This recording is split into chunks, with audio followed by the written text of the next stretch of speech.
Huntington's revitalization plan, named the Huntington Innovation Project, or HIP, nicely done, focuses on transforming struggling neighborhoods and blighted spaces into hubs for making and manufacturing. The plan begins with 3 key initiatives in the High Lawn, Fairfield, and West End neighborhoods to spread community-wide prosperity and opportunity. HIP will renew the community and be a gateway for revitalization in the broader tri-state and Appalachia region. Good luck.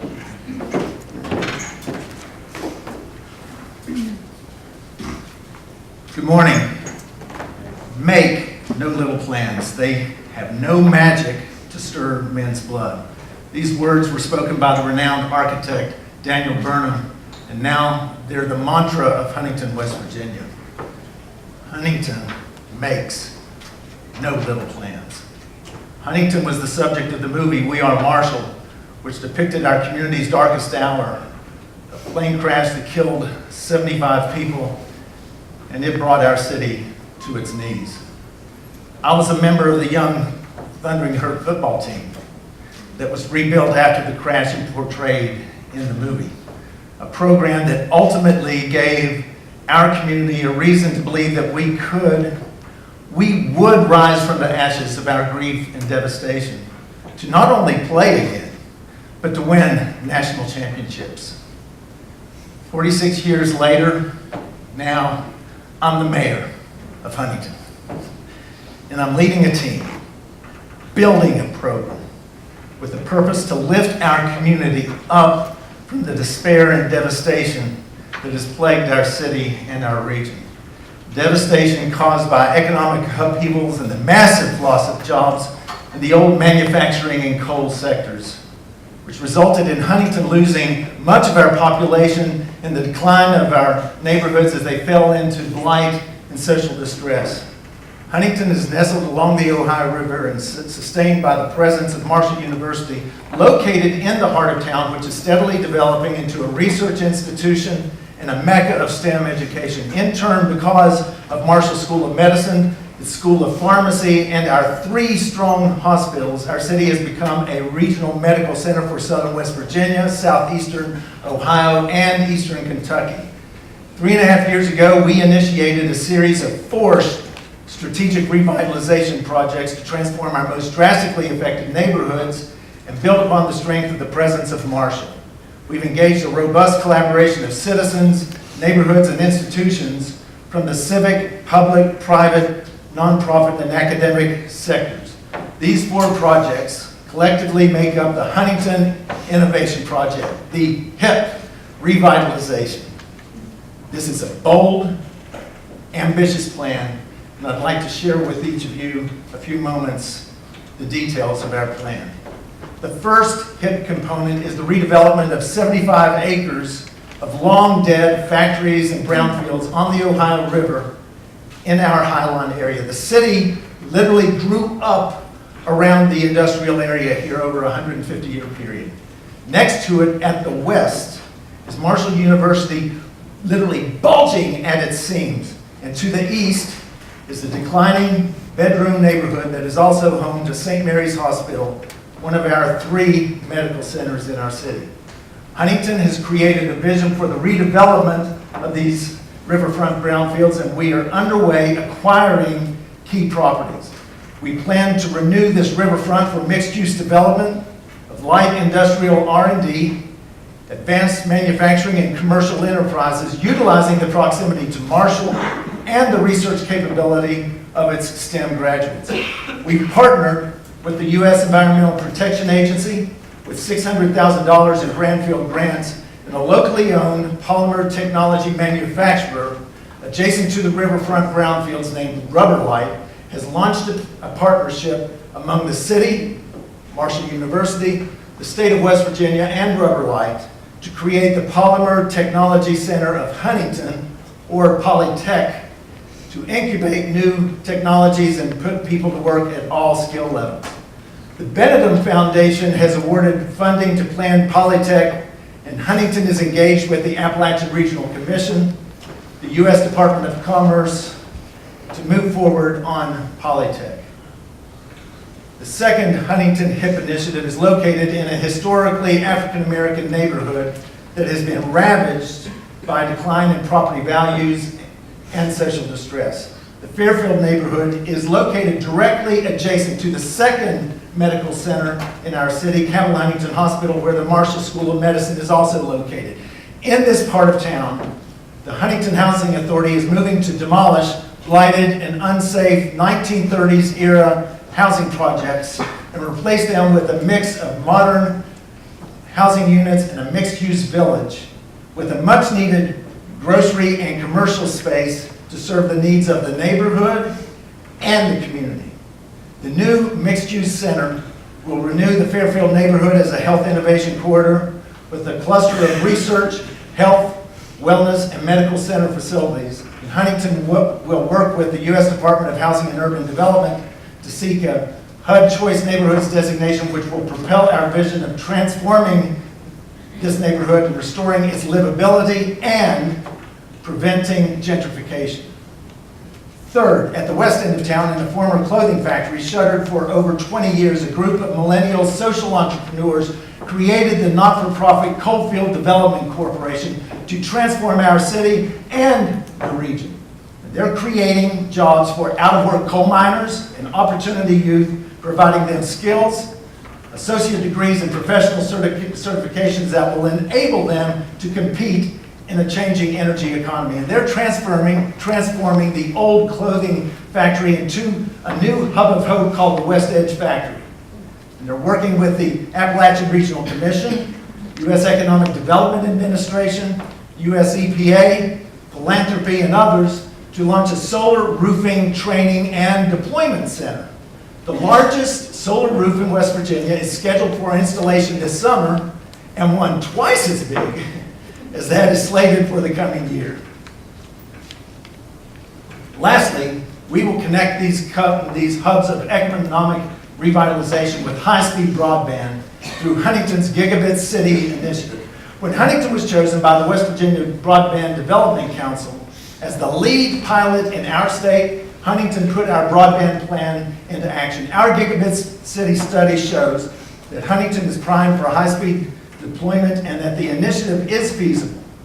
We will focus this 21st century infrastructure to connect our hip hubs, our downtown, our university, med school, and other hospital centers and other key spots.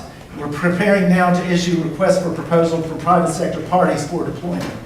The Polytech Center, the Health Innovation Corridor, the Solar Roofing Institute in the West End, all connected by the gigabit speed broadband, are the factories of the future for Huntington, for the region, and absolutely the nation. These plans are real. They're not plans, they're active projects. They're moving forward. The projects themselves are green and sustainable, and they're backed by a robust partnership of engaged citizens and community organizations. We know that the HIP plans are ambitious.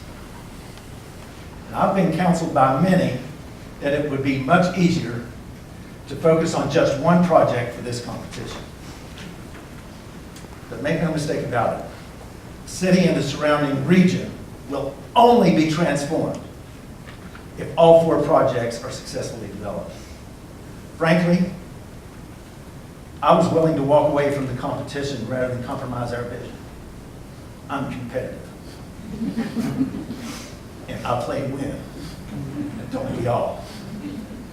But remember the mantra. Make no little plans. We will develop these projects and inspire a community to rise up from the ashes to transform themselves. Sure, we're a small town with big ideas. And we're located in the Ohio River Valley in the shadow of three dynamic urban areas: Pittsburgh, Cincinnati, and Louisville. We don't aspire to be their size, but we expect to shine brighter. So that when someone metaphorically rises into the atmosphere and looks down upon the Ohio River Valley, sees those bright urban lights, and they're wondering what's happening down in that valley, their eyes will be drawn to the area where the Ohio River begins to meander its way north, where Huntington is located, and they're going to see a bright, brilliant beacon of light coming up from where Huntington, West Virginia is located, and recognizing that the flame of reinvention is Huntington once again is rising itself up from the ashes. Because as this beacon begins to continue to shine brighter, people will realize that Huntington is chosen as America's best community.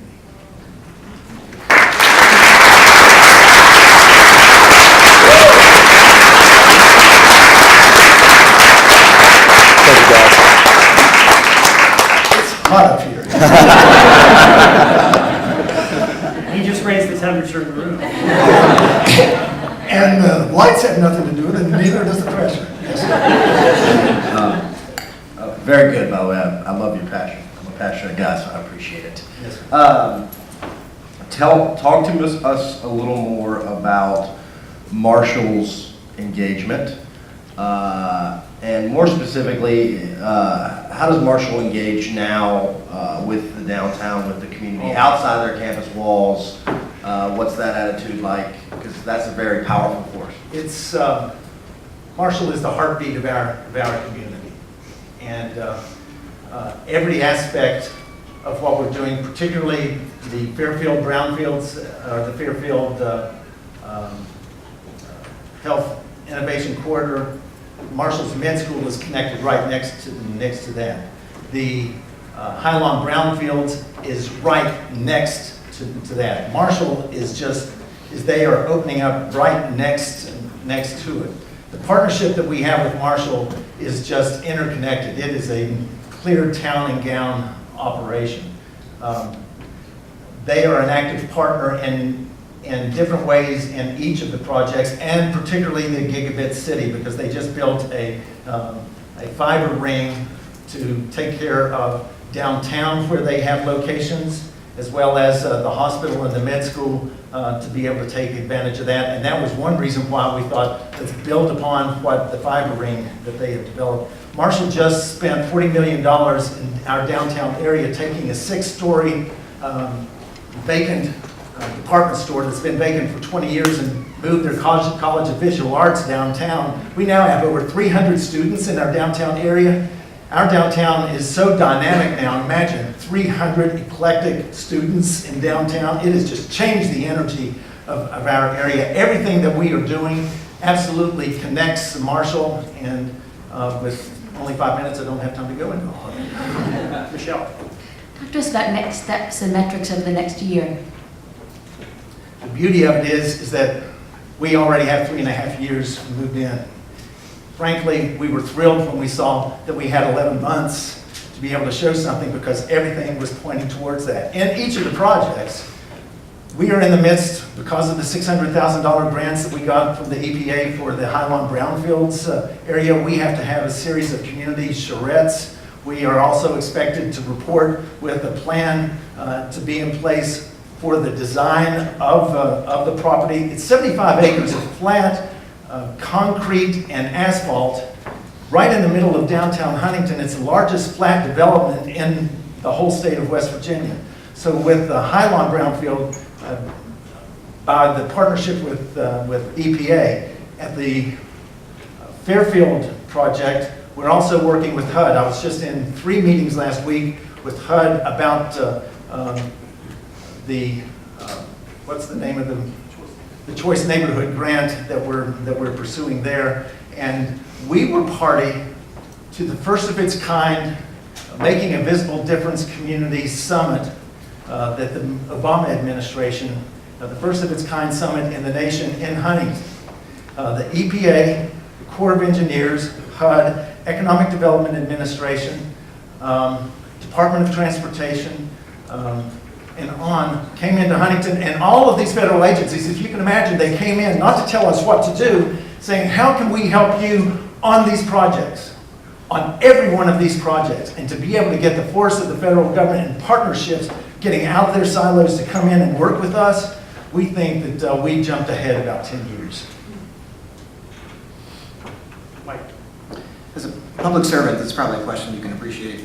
What is it in your plan that is there to promote civic engagement for members of the community? Actually, every step of the way. We've had our Plan 2025 that had dozens of participation, different neighborhood meetings that actually came up with this plan. Is that each of the plans, they were the largest distressed neighborhoods, plus we knew that the high-speed broadband would connect everything and lift us to a next level. Every week as mayor, I have what we call a walk with the mayor in neighborhoods. And after that walk, I also have a town hall meeting. In the last 4 weeks, I've been in 3 of the areas and actually had walks in the neighborhood with people there for them to point out, there's a pothole, here's a sidewalk, can't we do something about this one house that needs to be taken down?